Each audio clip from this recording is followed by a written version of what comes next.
अमरावती जिल्ह्यामध्ये आमची काय ताकद आहे, आम्ही कशी बाजी पलटवू शकतो, ती अजूनही मतपेटीमध्ये बंद आहे. निकाल आमच्या बाजूने लागेल याची आम्हाला खात्री आहे. अमरावतीमधील लहान मुलांना जरी विचारलं तरी तेही सांगतील की नवनीत राणा यावेळी पडणार.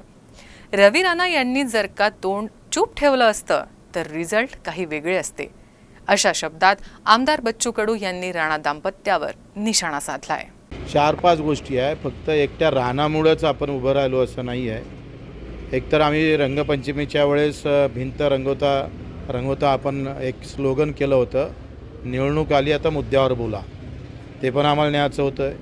एकंदरीत अमरावती जिल्ह्यामध्ये आमची काय ताकद आहे, आम्ही कशा पद्धतीनं बाजी पलटू शकतो ते अजूनही मतपेटीत आहे, बंद आहे.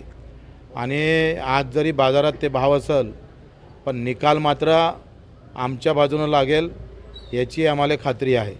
म्हणून हे बाजारभाव जे आहे सट्ट्यातले हे सगळे विचारून आहे, मतपेटीतले नाही आहे. मतपेटीतले भाव आमचे राहील. ते त्या 4 तारीख ही प्रहारची राहणार आहे आणि ते जिंकणार भाऊ आम्ही. आता हे तर तुम्हाला लहान पोराले जरी विचारलं पण ते पण सांगणार आहे का नवनीत राणा यावेळेस पडणार, राणाच पाळणार त्यांना, रवी राणाच पाळणार आहे, त्यांच्याच प्रवृत्तीमध्ये पडणार आहे. आणि हे काही सांगायची गरज नाही आहे. मला वाटते रवी राणानं किमान 2 वर्ष तोंड जरी चूप ठेवलं असतं तरी कदाचित रिझल्ट वेगळे राहिले असते.